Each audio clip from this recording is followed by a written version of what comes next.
இந்த நிகழ்ச்சியின் தலைவர் மாண்புமிகு கல்வி அமைச்சர் அவர்களே, போக்குவரத்து துறை அமைச்சர் அவர்களே, பெரியவர் ஜிகிருதி அவர்களே, பொன்னுசாமி செட்டியார் அவர்களே மற்றும் மேலே இருக்கின்ற மாவட்ட செயலாளர் அவர்களே, அன்புக்குரிய உடன்பிறப்பு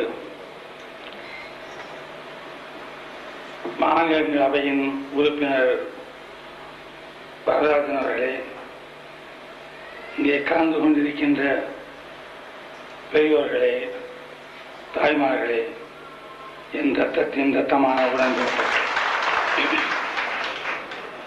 அனைவருக்கும் என் நன்றியை நான் தெரிவித்துக் கொள்கின்றேன். நேற்றைய தினம்தான் பெரியவர் ஜிகேடி அவர்கள் ஒரு மிகப்பெரிய நல்ல காரியத்தை சென்னையிலே நிகழ்த்தி காட்டினார்கள். 14 குடிசை பகுதிகளுக்கு அந்த குழந்தைகளுக்கு அங்கு வாழ் மக்களுக்கு என்ன நோய் இருக்கிறது என்பதை கண்டறிய, நோய் வராமல் தடுப்பதற்கு என்ன செய்யலாம் என்பதை செயலாக கொள்ள அதற்கு உதவியாக ஒரு ஊர்தியை அவர்கள் லட்சக்கணக்கான விலையுள்ளதை அங்கே அன்பளிப்பாக தந்தார்கள்.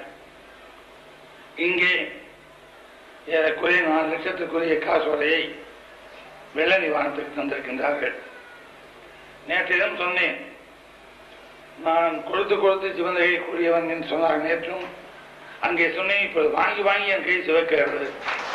நான் சொல்லியது மறுபடியும் அதை தொடர்கதையாக்கி விட்டிருக்கின்றார்கள் என்பதை எண்ணும்போது இது மக்களுக்கு போய் சேருவதால் இன்னும் நிறைய என் கை சிவக்க வேண்டும் என்று நான் விரும்புகின்றேன். இந்த நிகழ்ச்சியை நாளையிடம் வைத்திருக்க வேண்டும். ஆனால் தவிர்க்க முடியாமல் நான் நாளை காலையிலே இங்கே இருக்க வேண்டிய அவசியம் இருந்தது. அதைவிட 2ஆம் தேதி என்ற நாளிடம் நான் ஜெர்மனிக்கு புறப்படுவதாக இருந்தது. ஜெர்மனிக்கு புறப்பட்டு போய்